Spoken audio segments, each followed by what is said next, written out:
Hello guys, welcome back. In this video, I'm going to show you how you can easily change your name on Facebook app. Be sure to watch the video to the very end so you don't make any mistakes. And of course, do not forget to like this video and subscribe to my channel. So, let's begin and first open up Facebook app.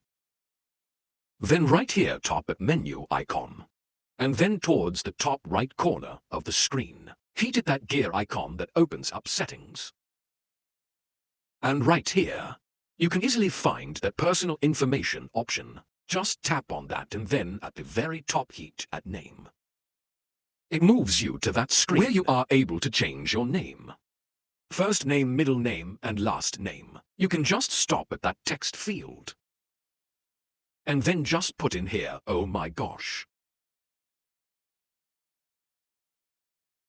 Put in here new name and the same about last name.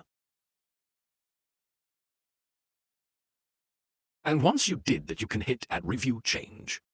Please note, if you change your name on Facebook or Instagram, you can't change it again for 60 days.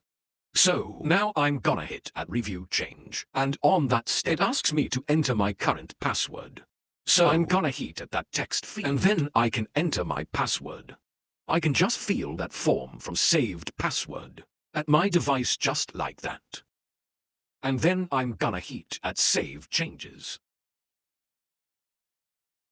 And that's it. As you can see, my name has just been changed. Now you can write down in the comments below if you have any questions about that tutorial. And also, I recommend you to check out my Facebook tutorials playlist, which you can easily find in the description. Hit the like button if you like that video, and see you in the next one.